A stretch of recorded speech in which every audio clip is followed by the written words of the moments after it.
the lightest shade, and we're putting that all over. And Autumn does not have oily eyes, so we're not gonna use a primer on her. If your child has oily eyelids, like I have really oily eyelids, so I would put a primer on my eyelid, because if you don't, it's gonna crease and it's gonna start to look really weird. If you want to use concealer instead of a primer, that's also an option. So concealer usually will dry down, as long as it's like a matte concealer and not a creamy concealer, it'll dry down and give you that same type of a base for the eyeshadow, okay? So I'm just putting this all over, including her inner corner, all the way up to her brow bone, all the way down to her lash line, and then I'm doing that on both eyes. Okay, so that's the first step. Then we're gonna do the next lightest shade, which is, I'm using yours. Oh, it's Okay, we're gonna use this cognac color, if you have the light palette. And then we're putting that basically like from the lash line up until her crease. Okay, so we're doing that all over there. And we're going from the lash line all the way up to the crease.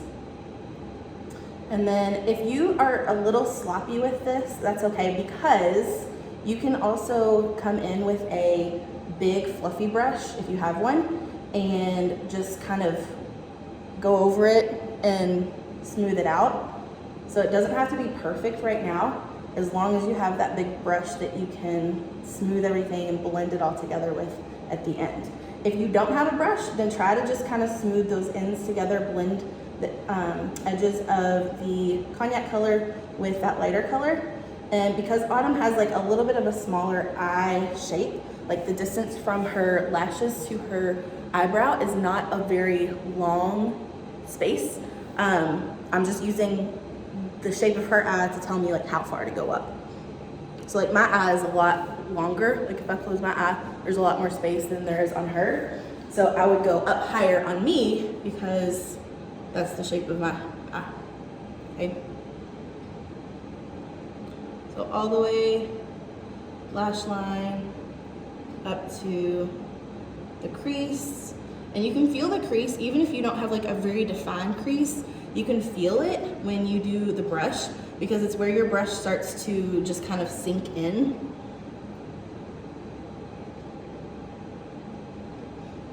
So we're just going from the bottom to the little gushy crease part. Okay, all right, so I don't know if you guys can see this. Here, get real close real quick for me. So see all of the little, hold on, come up. There's a lot of little, I don't think you can see it, a lot of little fallout from the shadow. So if we did foundation first, then that would be on her foundation, and we'd have to be really careful when we get that off, or else it would mess up her foundation, and we would have to fix that. Okay, so I'm gonna go in with a small brush right now. So the small, it doesn't have to be super small, but a smaller brush. And we're using that sienna color. So this is not in the right location, it should be down here, but it's this darker, not the, yeah, it's the darkest color. And we're gonna take that basically like on the outer corner. I'm gonna kind of create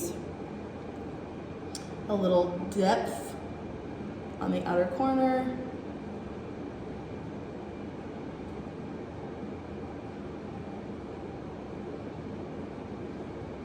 And we're kind of coming up almost in like a V shape. So through the lash line, up to the crease still, and then just kind of darkening that up. I'm gonna take a little bit all the way across, so this doesn't need to come all the way up, but almost like a smoky liner, if you think of it that way. So I'm gonna go all the way up against the lash line and then just kind of pat it on. Sometimes if you have shadow that wants to fall off like this and get all over the cheek, it's easier if you just pat and tap it on this way instead of brushing it, because when you brush it, it has a tendency to make it more diffused and less intense. And so if you're having that problem, pat it on instead, and it'll make it a little bit more pigmented and stand out more than if you brush. Okay, so I'm just doing that outer corner.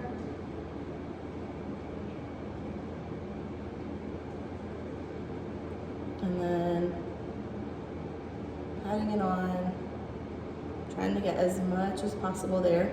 And then I'm gonna take this fluffy brush. So like what I was talking about earlier, I'm gonna take a fluffy brush and I'm just gonna kind of smooth out all of that right there so that it's not just a big line of like light shadow, dark shadow. You want it to be smooth, an ombre effect.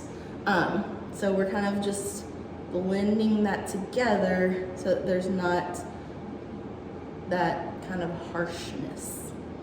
Okay, and then we're not gonna worry about all the shadow down here on the bottom that's on her cheek for right now. If you mess up something, you can always grab a Q-tip and a little bit of makeup remover and just fix whatever it is. So if you accidentally, I don't know, if you just accidentally smudge something really bad or put makeup where it's not supposed to be, then you can always just remove it with a Q-tip and some makeup remover.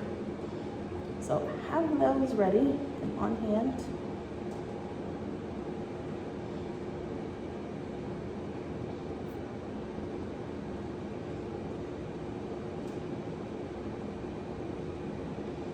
And again, just taking it all the way from the corner, staying really tight to her lash line so it's almost like a liner, and then going up and making like a V shape in her crease against her lash line and kind of filling in that area right there.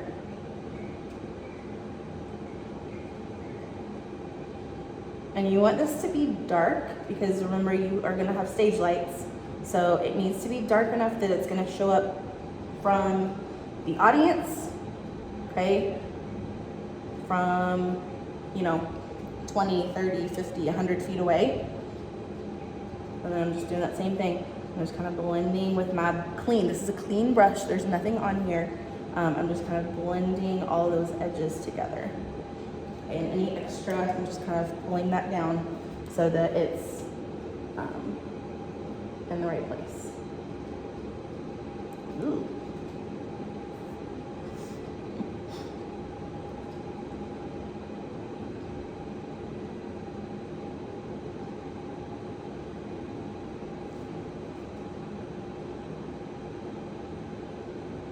Okay. And then obviously check to make sure that both eyes are even, because if you have one eye that has a slightly different shape when you put the makeup on it.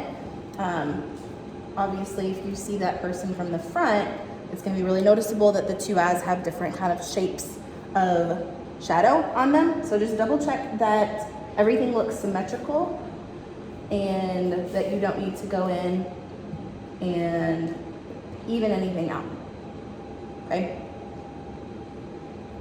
All right. So for the most part, it's pretty good. Okay. All right, so our last shade is the super shimmery shade. And this shadow has a tendency to want to kind of get like a crust on the top of it and not come off. So if that happens, just take like a Q-tip, take the end of like a makeup brush and just kind of scrape a little bit so that it's looser and you can actually get some of it on your brush. The second thing is if you use a setting spray to wet your brush before you put it on, it's gonna go on a lot more pigmented and a lot like shinier. So I'm gonna use, is it okay if I use one of my brushes on you? I don't care. Okay. You want more of a, I don't know if you want more of a flat brush for this. So if you have a flat brush, that is the best because you don't really want to like move this around.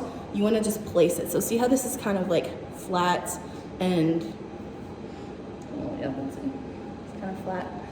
So I'm just gonna spray the brush with the setting spray. Okay, and get it wet. then I'm gonna use that to pick up the shadow. Okay, and it's gonna pick up a lot more, and it's gonna be a lot more pigmented than if I used it dry.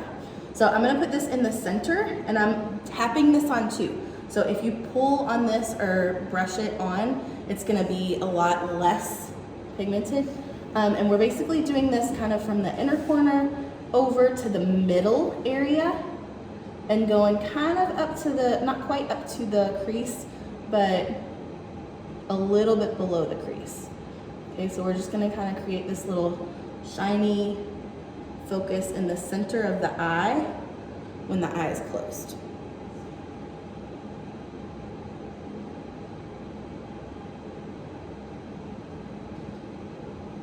Okay, and then I'm gonna get another spray,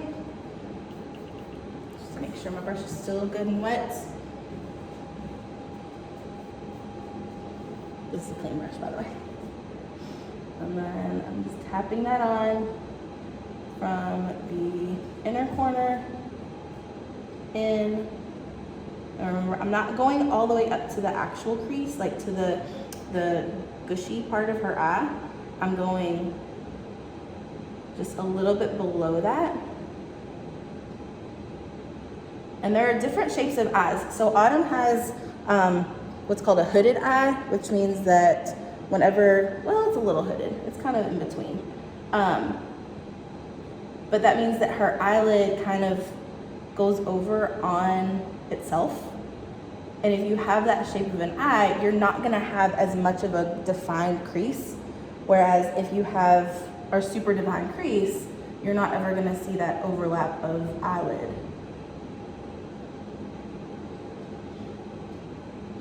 Just go ahead and camera there. Okay, let's see here. All right, I'm gonna actually add just a little bit more.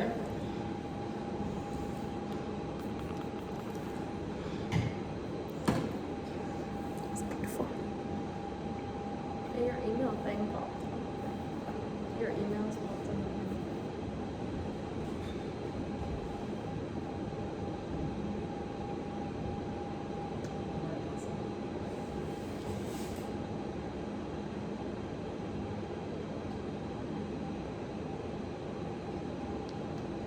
More as in more like more space or just more? No, so just more to make it like even, I don't want to say darker because it's not necessarily making it darker, it's just making it more intense. So I'm not adding more in terms of the shape, I'm just making it more pronounced, I guess would be a better word. Okay, all right, so there we go. And then if you need to, or if you feel like it's necessary, you can go back in with your darker color again and just kind of add a little bit more to it. This is a process, y'all.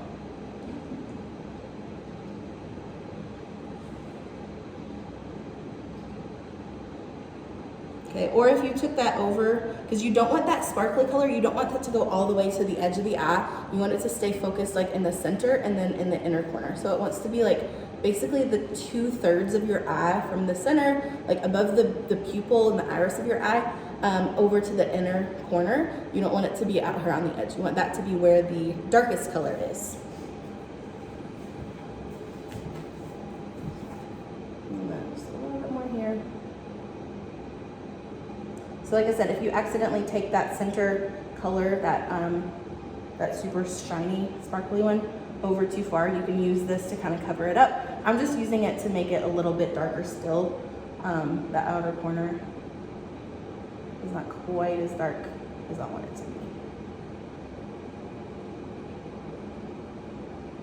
If you use your fingers to brush something away, be careful that you're using a clean finger. Because if you use a dirty finger, then you could be brushing extra makeup back onto the eye again, and you don't want that. Okay, so that's eyes. Eyelid shadow, at least. All right, so Should I go ahead and process for the rest of the eyes? maybe.